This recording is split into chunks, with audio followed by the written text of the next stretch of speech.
Bonjour frères et sœurs, fils et filles d'Agbaou. Le 18 mai 2023, la Fondation des fils et des filles d'Agbaou pour le développement durable aura 5 ans. Ces premières années ont été passées à construire une organisation légale et reconnue officiellement. Ainsi, nous avons reçu notre récépissé de déclaration et cela a fait l'objet de publications au journal officiel de la République de Côte d'Ivoire. Cela nous confère non seulement une existence légale, mais nous permet comme conséquence de contracter avec d'autres parties.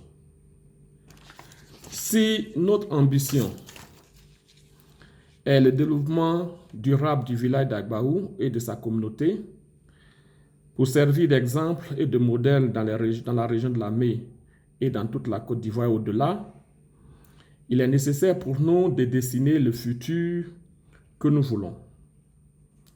Certes, nous avons élaboré un plan local de développement, mais il mérite d'être actualisé de temps à autre.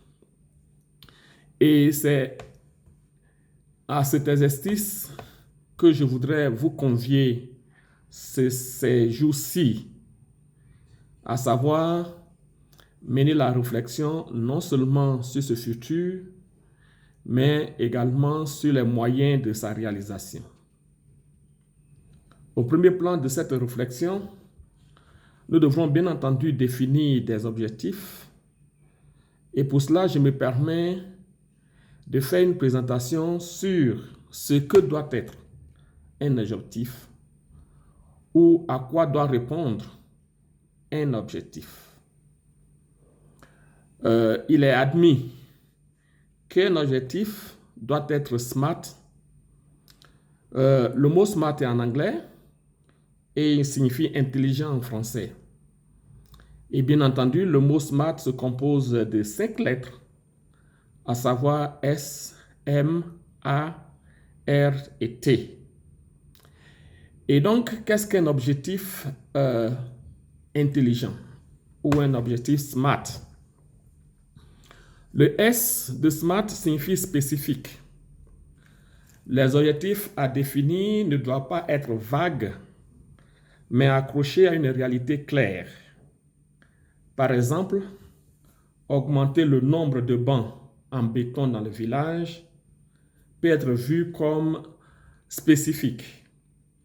La réalité à laquelle s'attache cet objectif est les bancs en béton.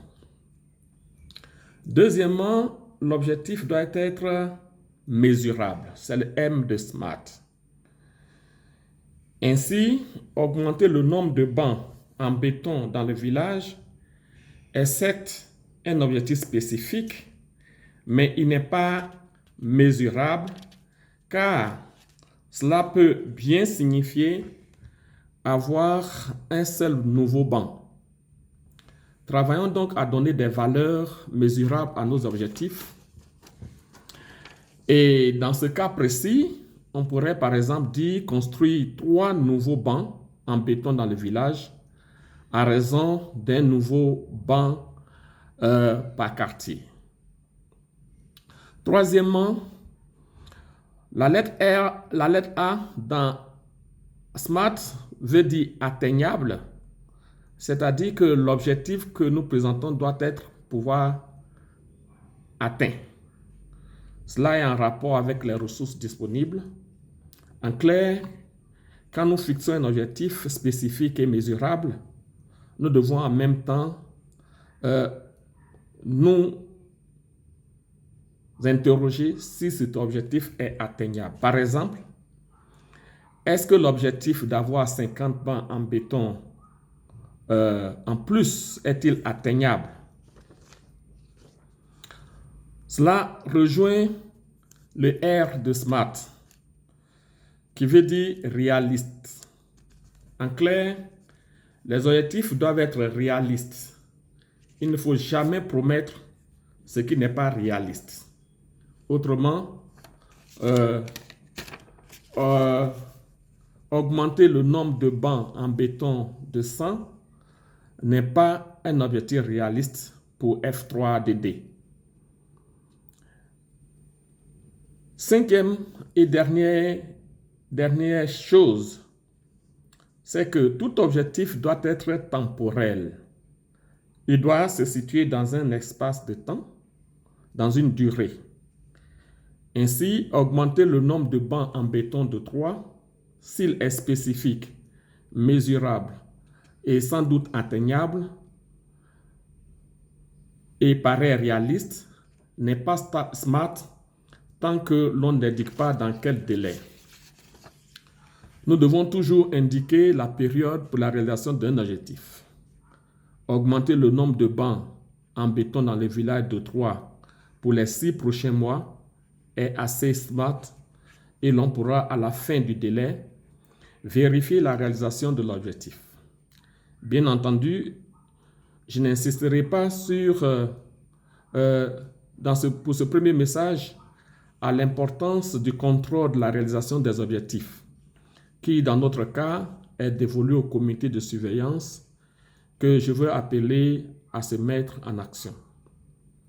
Frères et sœurs, tel est l'exercice auquel je nous convie aujourd'hui et nous sommes réellement libres de penser à tous les aspects, à tous les secteurs dans lesquels nous pouvons définir pour notre village des objectifs pour les activités à réaliser pour promouvoir le développement durable comme nous nous sommes engagés. Je citerai en passant des aspects relatifs, premièrement, à la création de la richesse, deuxièmement, à l'autosuffisance alimentaire, aux questions d'éducation, de santé et de bien-être social, d'autonomisation des femmes, d'accès à l'eau potable et à l'assainissement, les questions liées à l'accès à l'électricité et les questions pour avoir un village durable se reliant aux aspects de forestation et autres.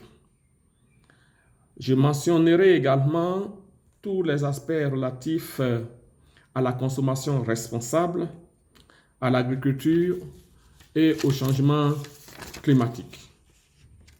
Nous avons aussi besoin de réfléchir à la paix durable dans le village et à penser à avoir des partenariats gagnant-gagnant avec d'autres structures pour la réalisation de nos objectifs. Puisque, comme je le disais plus tôt, nous avons aujourd'hui la capacité d'avoir des relations légales avec d'autres entités. Je voudrais en terminant nous inviter à nous documenter. Les données sont disponibles. Il suffit de faire des recherches sur Internet pour comprendre ce que c'est que les objectifs de développement durable des Nations Unies et les déclinaisons possibles pour notre village. Je voudrais vous prier tous de nous mettre en contact pour pouvoir donner vos idées, donner vos recommandations pour qu'ensemble nous puissions bâtir ce futur que nous voulons. Je vous remercie.